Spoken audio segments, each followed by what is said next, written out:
आपने आज 25 सितंबर को एकादशी का व्रत रख लिया और रखने के बाद संदेह में पड़ गए, क्योंकि सभी कह रही हैं कि 26 सितंबर को एकादशी का व्रत है, 25 को नहीं, 26 को रखना ज़्यादा फलदायी होगा। तो मैं आपको बता दूं, श्री हरि विष्णु 25 सितंबर को भी वही रहेंगे और 26 सितंबर को वही विष्णु भगवान रहेंगे जिनकी आप व्रत में पूजा कर रहे हैं। और प्रभु दिन नहीं देखते, प्रभु भक्तों के मन के भाव देखते हैं। तो दोस्तों, स्वागत है आपका आपके अपने ही YouTube चैनल कलयुग के चमत्कार संतों की वाणी में, जिसमें हम आपके संदेह को दूर करते हैं, सभी के विचार सुनकर आपके सामने वो विचार रखते हैं जिससे आपको भावों में सात्विकता आए और आप हर तरह के संदेह से बचे रहें। आज की हम वीडियो लाए हैं परिवर्तनी एकादशी के बारे में। आइए जानते हैं। सनातन धर्म में एकादशी व्रत को बहुत ही महत्वपूर्ण माना जाता है। धार्मिक मान्यताओं के अनुसार एकादशी व्रत के दिन भगवान विष्णु की उपासना करने से साधक को सुख, समृद्धि एवं ऐश्वर्य की प्राप्ति होती है। भाद्रपद मास के शुक्ल पक्ष की एकादशी तिथि के दिन ही परिवर्तनी एकादशी व्रत रखा जाएगा। परिवर्तनी एकादशी को हम डोल ग्यारस, जल झूलनी एकादशी, पद्मा एकादशी के नाम से भी जानते हैं। भाद्रपद मास के शुक्ल पक्ष की एकादशी तिथि 25 सितंबर को सुबह 6:21 से शुरू हो जाएगी और कई स्थानों पर विद्वान लोग इसका समय 7:55 पर बता रहे हैं कि इस तिथि का आरंभ होगा। तो दोस्तों, क्षेत्र के हिसाब से समय बदल जाता है, इसलिए आप जहां पर भी रहते हो वहां के विद्वानों से इस बारे में जानकारी लें और अपनी गुरु परंपरा के अनुसार चलें। और एकादशी तिथि 26 सितंबर को सुबह 5 बजे खत्म होगी। ऐसे में परिवर्तनी एकादशी व्रत 25 सितंबर दिन सोमवार और 26 सितंबर दिन मंगलवार को रखा जाएगा। 25 सितंबर को ऐसा माना जाता है कि गृहस्थ लोग यानी कि स्मार्त लोग इस व्रत को रखें, और अगर आप वैष्णव संप्रदाय से संबंध रखते हैं तो आप 26 सितंबर को महाद्वादशी युक्त व्रत रखेंगे। इस दिन यानी कि 26 सितंबर को वामन जयंती व्रत भी रखा जाता है, जिसे आप चाहे एकादशी के रूप में रखें। इस दिन वामन जयंती मनाई जाती है। मंदिरों में भगवान को वामन अवतार के रूप में सजाया जाता है। तो विशेष रूप से हम ये कहें कि ये एकादशी भगवान वामन के अवतार को समर्पित होती है। हम अपनी वीडियो में शुरू होने से पहले ही साथ साथ ही बता देते हैं कि आप जिस संदेह में पड़े हैं उस संदेह को पहले दूर किया जाए, क्योंकि जब तक आप संदेह को दूर नहीं करेंगे, आपको वीडियो के आखिर में बताएंगे, तो तब तक वो जिज्ञासा बनी नहीं रहती। इसीलिए हम आपको पहले ही बता देते हैं, लेकिन आपसे प्रार्थना होती है कि हमारी वीडियो को अंत तक अवश्य सुनें, क्योंकि इसमें हम आपके लिए पूजा के बारे में बताएंगे, पूजा विधि, इस व्रत की कथा के बारे में बताएंगे, और भी ऐसी जुड़ी हुई बातें होती हैं व्रत के साथ कि जिससे हमें लगता है कि हम पहली बार ये बातें सुन रहे हैं और इससे हमें नई जानकारी मिलती है। हम चाहे किसी भी उम्र से संबंधित रखते हों तो भी हम कभी भी ये नहीं कह सकते कि हमें दुनिया की सारा ज्ञान प्राप्त है। हम हर उम्र में कुछ ना कुछ सीखते हैं, कुछ ना कुछ बताते हैं और कुछ ना कुछ जानकारी लोगों को देते हैं। सबसे पहले तो हम ये जानेंगे कि इसे परिवर्तनी एकादशी के नाम से क्यों जाना जाता है। तो दोस्तों, इस दिन भगवान विष्णु जब चौमासे के समय में यानी कि 4 मास के समय में शयन करने जाते हैं क्षीर सागर में, तो इस दिन वे करवट बदलते हैं। उनके करवट बदलने से पानी में एक झूल सा आता है, जिसे कि जब वो करवट बदलते हैं तो उसे हम परिवर्तनी एकादशी कहते हैं। और जो जल में झोल आता है उसके कारण इसका नाम जल झूलनी एकादशी भी पड़ गया है। और ऐसा भी माना जाता है कि इस दिन माँ यशोदा ने जलाशय पर भगवान के वस्त्र धोए थे, इसलिए भी इसी जल झूलनी एकादशी कहा जाता है। मंदिर में इस दिन भगवान श्री विष्णु की प्रतिमा या शालिग्राम को पालकी में बिठाकर पूजा अर्चना के बाद ढोल नगारों के साथ शोभा यात्रा निकाली जाती है, जिसे देखने के लिए भगत जन उमड़ पड़ते हैं। धर्म ग्रंथों के अनुसार परिवर्तनीय एकादशी का व्रत करने से सभी पाप नष्ट होते हैं और वाजपेयी यज्ञ का फल मिलता है। जो मनुष्य इस एकादशी को भगवान विष्णु के वामन रूप की पूजा करता है वो तीनों लोक एवं त्रिदेवों की पूजा कर लेता है। तो दोस्तों, सबसे पहले तो मैंने आपके इस संदेह को दूर किया। जैसा कि मेरे पास आ रहे थे मेरी वीडियो को देखने वाले लोगों के फ़ोन कि दीदी हमने आज व्रत रख लिया है, और ज़्यादातर वीडियो में बता रहा है कि कल का व्रत ज़्यादा फलदायी होगा। तो मैं उनके लिए ही ये वीडियो अभी लाई हूँ कि अगर आपने व्रत आज रख लिया है, यानी कि 25 सितंबर सोमवार को रख लिया है, तो भी आपका व्रत भगवान विष्णु तो स्वीकार करेंगे ही, क्योंकि आपने सच्चे मन से ये व्रत रखा है। और इस व्रत को रखने में कोई भी संदेह, कोई भी दोष नहीं है, क्योंकि मैं आपको ये भी बता दूं कि श्री खाटू श्याम मंदिर जी और वृंदावन में बांके बिहारी मंदिर में व्रत यानी कि एकादशी तिथि का व्रत आज 25 सितंबर को रखा जाएगा, जबकि राधा रमन मंदिर में और गौर मठ संप्रदाय के लोगों में ये व्रत 26 सितंबर को रखा जाएगा। इसलिए व्रत रखने के बाद बिल्कुल भी ये संदेह ना करें। और जैसे कि आप हर एकादशी व्रत में भगवान श्री विष्णु की मंदिर में, घर के मंदिर में या घर के पास वाले मंदिर में जाकर धूप दीप फल फूल नैवेद्य अर्पित कर, फूल माला अर्पित कर उनकी पूजा करते हैं, उनके आगे घी का दीपक जलाते हैं, उनकी कथा करते हैं, बिल्कुल इसी तरह अपने मन के किसी भी संदेह में ना आते हुए पूरे प्रसन्न हृदय से भगवान की पूजा करें और उनकी कथा सुने या पढ़ें या YouTube पर ही सुन लें, जिसमें हम अपनी वीडियो में भी इस कथा को सुनाने जा रहे हैं। उसके बाद भगवान श्री विष्णु हरि की कोई भी आरती, ओम जय जगदीश हरे या श्री बांके बिहारी की आरती, कोई भी आरती आप कर सकते हैं। आपका ये व्रत पूरी रूप से मान्य होगा। और अगर आपका शरीर स्वस्थ रूप से मानता है कि आप 2 दिन व्रत रख सकते हैं, तो कुछ लोग ऐसी तिथि आ जाने पर दोनों दिन व्रत कर लेते हैं और वे जिस तरह का भी संकल्प लेते हैं कि उन्होंने निर्जला व्रत रखना है या फलाहार व्रत रखना है। जैसे कि फलाहार व्रत में आप चाय, दूध, मखाने की खीर या साबूदाने की खीर खा सकते हैं, कुट्टू के आटे की रोटी खा सकते हैं, आलू की सब्जी बनाकर उसमें दही के साथ खा सकते हैं। लेकिन इसमें आप इस स्थिति का ध्यान रखें कि आपको सेंधा नमक का प्रयोग करना है और दूसरे नमक का, साधारण नमक का प्रयोग नहीं करना है, ताकि आपका व्रत में खाने में भी दोष ना हो। आप इसमें काली मिर्च, अदरक, सेंधा नमक, लाल मिर्च का उपयोग कर सकते हैं। कुछ स्थानों पर हल्दी का प्रयोग मान्य नहीं माना जाता। आप जैसा आपका मन और जैसा आप अभी तक ये व्रत करते आए हैं वैसा ही व्रत का पालन कर सकते हैं और आप इससे में भोजन बनाकर खा सकते हैं।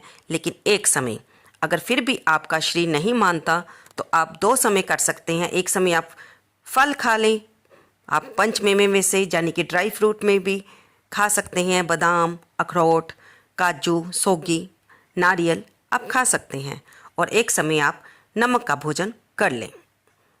लेकिन किसी भी स्थिति में इस व्रत को ना छोड़ें, क्योंकि इस व्रत को रखते हुए हमें ये अनुभव होता है कि हमने भगवान श्री विष्णु हरि के निमित्त ये व्रत रखा है और भगवान हमारे भोजन को नहीं देख रहे, हमारे मन के भाव को देख रहे हैं।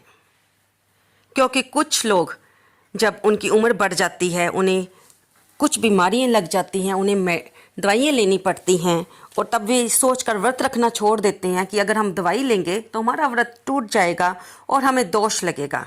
इसलिए हम आपको ये बात भी बता दें कि अगर आपके मन में व्रत रखने की इच्छा है और आप सिर्फ दवाइयों के कारण उस व्रत को नहीं रख पा रहे हैं, तो अपने मन के इस बोझ को भी, इस संदेह को भी त्याग दें कि आप दवाइयाँ ले सकते हैं। क्योंकि अगर आप दवाइयाँ नहीं लेंगे आपका शारीरिक अवस्था बिगड़ जाएगी, आप व्रत को पूर्ण रूप से नहीं रख पाएंगे, तो फिर आपके मन के जो संदेह हैं, भगवान विष्णु की पूजा करने का जो आपका मन का भाव है वो पूरा नहीं होगा, आपके मन में एक तरफ बनी रहेगी।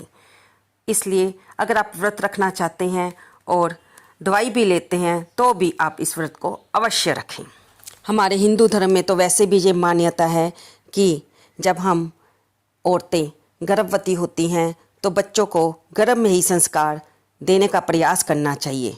हम गर्भवती औरतें अगर व्रत रखना चाहती हैं तो फलाहार व्रत रख लें ताकि हम उसमें खा भी सकें, दवाई भी ले सकें।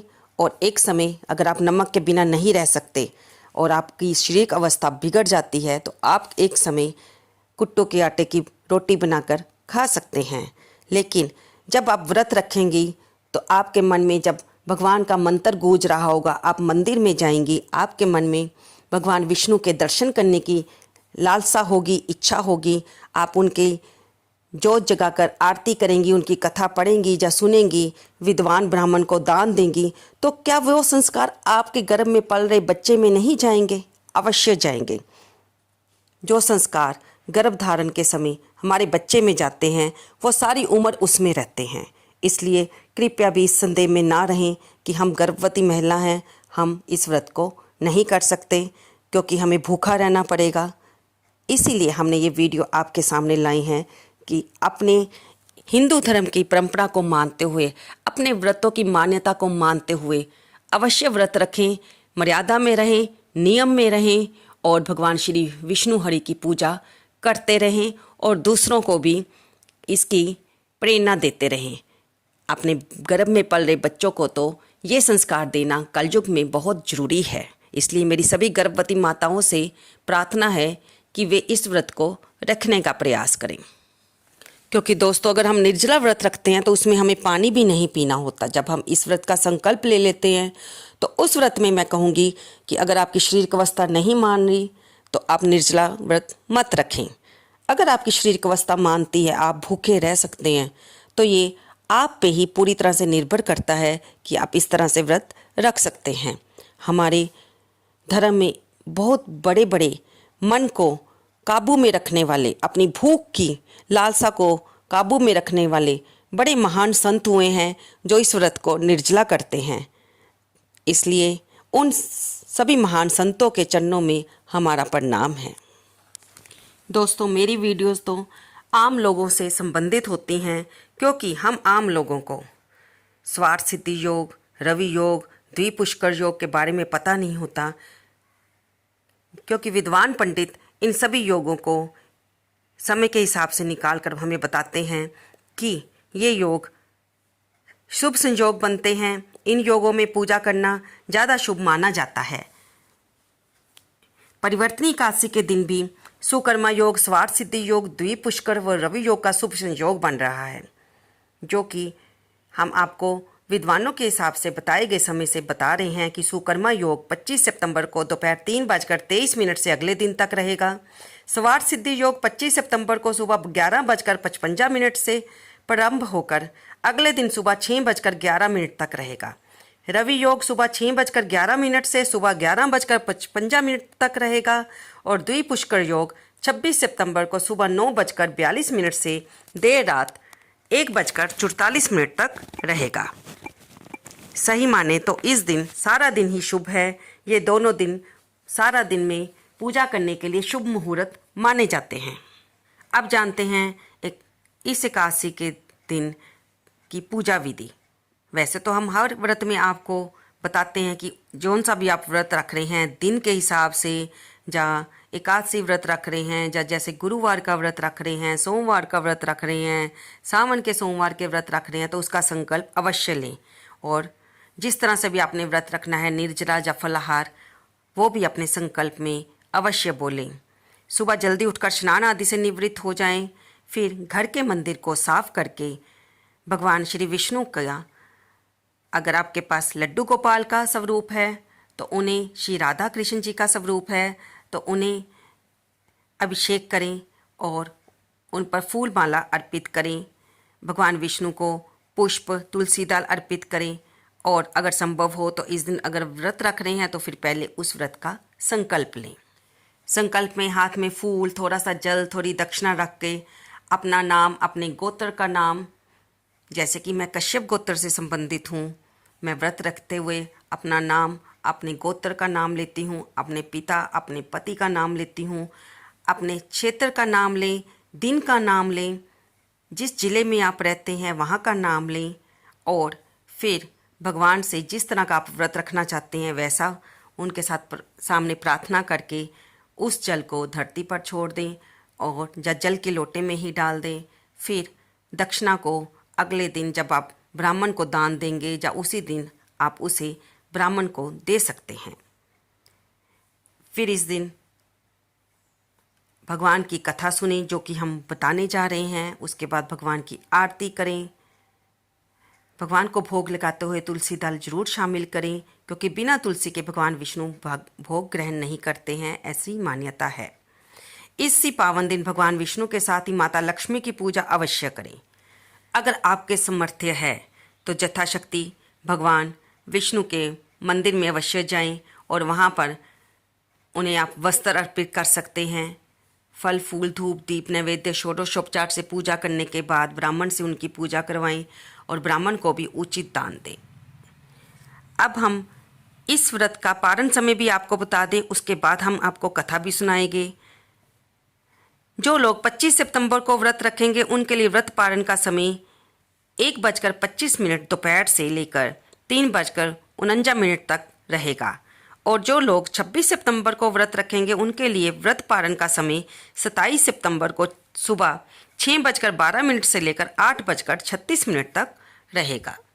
अब हम आपको सुनाने जा रहे हैं इस व्रत की कथा। परिवर्तनी एकादशी, जिसे कि वामन एकादशी भी कहा जाता है, भाद्रपद मास के शुक्ल पक्ष की एकादशी को क्षीर सागर में 4 मास के शयन के मध्य भगवान करवट बदलते हैं। निद्रा मगन भगवान के करवट परिवर्तन के कारण ही इसका शास्त्रीय नाम परिवर्तनी एकादशी है। आज के दिन भगवान के वामन अवतार की पूजा की जाती है। भगवान विष्णु के बोने रूप वामन अवतार की पूजा करते हुए इस दिन भगवान की पूजा करने से समस्त पापों को नाश होता है। भगवान विष्णु के बोने रूप वामन अवतार की पूजा वाजपेय यज्ञ के समान फल देने वाली तथा समस्त पापों को नष्ट करने वाली है। वामन भगवान की पूजा के कारण कुछ व्यक्ति इसे वामन एकादशी भी कहते हैं और इसके दूसरे दिन मनाई जाती है वामन जयंती। धर्मराज युधिष्ठिर ने कहा, हे माधव, भाद्रपद मास के शुक्ल पक्ष की एकादशी का नाम, विधि विधान और महात्म्य विस्तार पूर्वक जानने की मेरी अभिलाषा है, कृपया करके बताइए। भगवान श्री कृष्ण कहने लगे, हे राजन, सब पापों को नष्ट करने वाली और स्वर्ग प्रदायक उत्तम वामन एकादशी का महात्म्य मैं तुमसे कहता हूँ, ध्यान पूर्वक सुनो। ये एकादशी जयंती एकादशी भी कहलाती है। इसका व्रत करने से वाजपेय यज्ञ का फल प्राप्त होता है। पापियों के पाप नाश करने के लिए इससे बढ़कर अन्य कोई उपाय नहीं। जो मनुष्य इस एकादशी के दिन मेरे वामन रूप की पूजा करता है वह तीनों लोकों की पूजा कर लेता है।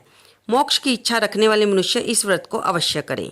जो कमल नयन भगवान का कमल से पूजन करते हैं वे अवश्य भगवान के समीप जाते हैं। सभी को इस परिवर्तनी एकादशी का व्रत करने का प्रयास अवश्य करना चाहिए। भगवान के ये वचन सुनकर युधिष्ठिर बोले, हे भगवान, मुझे अति जिज्ञासा हो रही है कि संपूर्ण सृष्टि का संचालन करते हुए आप किस प्रकार सोते और करवट लेते हो। किस प्रकार राजा बलि को आपने वचन में बांधा और वामन रूप रखकर क्या क्या लीलाएं की, कृपया मुझे विस्तार पूर्वक बताइए। भगवान श्री कृष्ण कहने लगे, हे राजन, अब सब पापों को नष्ट करने वाली इस कथा को ध्यान पूर्वक सुनिए। त्रेता युग में बलि नामक एक दैत्य मेरा परम भगत, अत्यंत दानी, सत्यवादी तथा ब्राह्मणों का सेवक था। यज्ञों के प्रभाव से उसने इंद्र आदि सब देवताओं को जीत लिया। अब तो उसने देवलोक पर अपना अधिपति जमा कर सभी देवताओं को स्वर्ग से भगा दिया और संपूर्ण लोकों का स्वामी बन गया। आकाश, पताल और पृथ्वी तीनों ही लोक उसके अधीन हो गए। तब देव ऋषियों सहित इंद्र आदि सब देवता भगवान के पास जाकर उनका पूजन और स्तुति करने लगे और राजा बलि के अत्याचारों से मुक्ति दिलाने की भगवान से प्रार्थना की। भगवान ने वामन रूप धारण कर अवतार लिया और तेजस्वी रूप से राजा बलि को पताल लोक में भेज दिया। तब युधिष्ठिर ने पूछा, हे जनार्दन, आपने वामन रूप धारण करके उस महाबली दैत्य को कैसे जीता? श्री कृष्ण भगवान बोले, मैंने वामन रूप धारकर बलि से 3 पग भूमि की जांचना करते हुए कहा कि मुझे 3 पग भूमि दे दो, इससे तुम्हें 3 लोक के दान का पुण्य प्राप्त होगा। मैंने उससे दान मांगने से पहले उसके दादा और पिता की प्रशंसा की। राजा बलि ने मेरी याचना को तुच्छ समझकर कहा कि 3 पग भूमि तो कुछ भी नहीं होती। मैंने उससे 3 पग भूमि देने का संकल्प लेकर अपने त्रिविक्रम रूप को बढ़ाकर भूलोक में पद, भूवरलोक में पेट, जनलोक में हृदय, जमलोक में कंठ की स्थापना कर सत्यलोक में मुख, उसके ऊपर मस्तिष्क स्थापित किया। सूर्य, चंद्रमा आदि ग्रहों, योग, नक्षत्र, इंद्र आदि देवताओं और शेष आदि सभी नागगणों ने विविध प्रकार के वेद सूक्तों से प्रार्थना की। 2 पग नापने के बाद मैंने बलि से हाथ पकड़कर कहा, राजन, एक पद से पृथ्वी, दूसरे से स्वर्गलोक पूर्ण हो गए, अब तीसरा पैर कहाँ पर रखूं? तब राजा बलि ने अपना सिर झुका दिया और मैंने उसके मस्तक पर पैर रखा और इससे मेरा वह भगत पाताल को चला गया। उसकी विनती और नम्रता को देखकर मैंने कहा, हे बलि, मैं सदैव तुम्हारे निकट ही रहूँगा। विरोचन के पुत्र बलि के कहने पर वहाँ पर भाद्रपद शुक्ला परिवर्तनी एकादशी के दिन बलि के आश्रम पर मेरी मूर्ति स्थापित हुई और दूसरी क्षीर सागर में शेषनाग की पीठ पर हुई। कथा सुनने के पश्चात भगवान श्री कृष्ण ने कहा, है युधिष्ठिर, इस एकादशी को भगवान शयन करते हुए करवट लेते हैं, इसलिए त्रिलोकी के नाथ विष्णु भगवान का आज पूजन किया जाता है। उनके निमित्त तांबा, चांदी, चावल, दही का दान उचित है। रात्रि को जागरण अवश्य करें। जो इस प्रकार व्रत करता है उनका चंद्रमा के समान निर्मल यश संसार में फैलता है। जो पापों को नष्ट करने वाली इस कथा को पढ़ते और सुनते हैं उनको भी 1000 अश्वमेध यज्ञ का फल मिलता है। इस दिन आप विष्णु सहस्त्र नाम स्तोत्र, ओम नमो भगवते वासुदेवाय और अपने गुरु मंत्र का ज़्यादा जाप करें। निंदा चुगली से बचें, मिथ्या क्लेश से बचें, परिवार में प्रेम और शांति बनाए रखें, तभी आपके द्वारा किया गया व्रत सफल होता है। तो दोस्तों, ये थी भगवान श्री कृष्ण द्वारा युधिष्ठिर को सुनाई गई कथा। भगवान श्री कृष्ण से युधिष्ठिर ये जो कथाएं पूछते हैं ये हम सब संसारी लोगों का उद्धार करने के लिए है, क्योंकि कोई तो किसी बात को कहेगा और कोई तो इस बात को सुनेगा और उसको आगे फैलाएगा।